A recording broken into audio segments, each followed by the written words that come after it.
One of the stories that I will end up with, inshallah, is the story of a man by the name of Abdullah ibn Hudhafa as-Sahmi.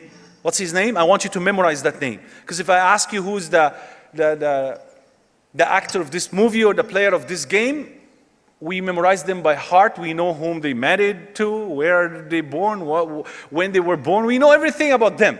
But when you talk about our heroes, our companions, may Allah be pleased with them and bring us with them in Jannah, we fail, unfortunately.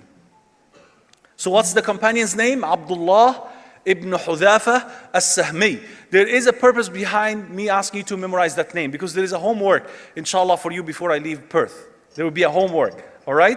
Abdullah ibn Hudhafa as-Sahmi was one of the companions who fought in a certain battle during the region of Umar ibn Khattab, and he and a large number of the companions were caught by a Christian king, and they were jailed. And then they brought Abdullah ibn Hudhafa as-Sahmi to the Christian king's court, and he told him, embrace Christianity, and I will give you half of my wealth. Just embrace Christianity. So Abdullah ibn Hudhafa, look how strong, firm, and steadfast he was. He told him, Wallahi, by Allah, if you give me all of your wealth and the wealth of the entire creation, I will never leave the religion of Muhammad for a blinking of an eye. Sallallahu alaihi Muhammad sallallahu alaihi wasallam. This is how he produced leaders. This is how he produced people who are firm with very, very clear vision. Jannah is there. I can see it. I can smell it. How could I give up that for money? And look, Abdullah ibn Hudhafa as-Sahmi could have, may Allah please with him, he could have easily said, no, thank you for your offer. I'm not interested. He could have said that. But look how firm, look how the choices of word he had.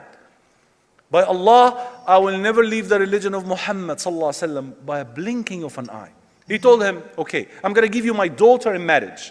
He said, who told you that I wanted to marry? He's one of the stubborn companions, may Allah pleased with him. They jailed him in a cell, and they sent after him a prostitute to seduce him inside his cell. And he ran from her within his cell. Radiallahu anhu arda. To an extent that the lady felt bored and she left the cell. She said, he's a rock. He's a rock, he's not moving.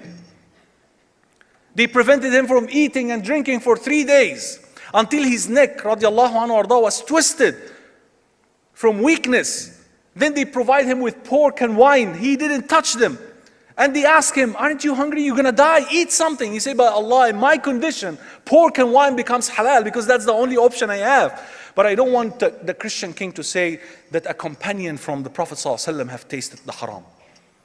They hung him on a tree, and the king told him, just shoot arrows toward his directions, but don't hit him, just to scare him off. And he was firm. Imagine with me, he's on the tree, handcuffed, and the arrows coming left and right, and he was firm. He was firm. Ashhadu an la ilaha illallah wa ashhadu anna Muhammad Rasulullah. They brought him and few of his companions, and they told him, embrace Christianity now, otherwise we will throw you in a boiling oil. Imagine this. And the king ordered 2 of his companions to be thrown in a boiling oil. And Abdullah ibn Hudhafa as-Sahmi was saying that when they dipped them in, I saw the bones are floating on the surface of the oil. So he cried, radiallahu anhu arda. So they thought that they had broken him. They informed the king that Abdullah ibn Hudhafa as-Sahmi is crying now. He said, okay, bring him to me. Bring him now to me. Are you ready now to embrace Christianity? He said, no. By Allah, I will never leave the deen of Muhammad for a blinking of an eye. So why did you cry? If that's the case, why did you cry? He said, when I looked at my companions being killed, being thrown in a boiling oil, I remembered I have got only one soul. If you dipped me, if you killed me, that's it. Once, and that's all. So I wished to have 100 souls. And you would kill me 100 times, and in every time I will die for the sake of Allah. That's how firm, steadfast he was. So the king lost hope. So he told him, okay, all right, kiss my head. You see, kiss my head and I will let you go free. He said, no. He said, even I will not allow you to kiss my head. Radiallahu anhu arda. What's his name? Abdullah ibn Hudhafa as-Sahmi. Radiallahu anhu arda. He said, okay, kiss my head and I will let you go free, and I will free 60 of the Muslim prisoners. He said, no. Okay, kiss my head. and I'll let you go free, and with you 120 prisoners. He said, no. Okay, kiss my head, please. And I'll let you go free, and with you 300 of the companions. He said, okay. He agreed. He was doing this to free his friends. And he went up to the king and he kissed his forehead.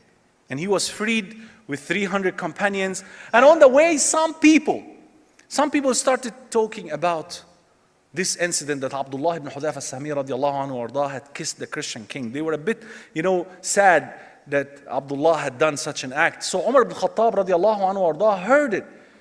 It came to his attention that some people are talking about Abdullah ibn Hudhayfa al-Sahmi. So he came in public and he said, Wallahi, it is a duty upon every Muslim to kiss the forehead of Abdullah ibn Hudhayfa al-Sahmi, and I will do it first. And he kissed the forehead of Abdullah ibn Hudhayfa al-Sahmi.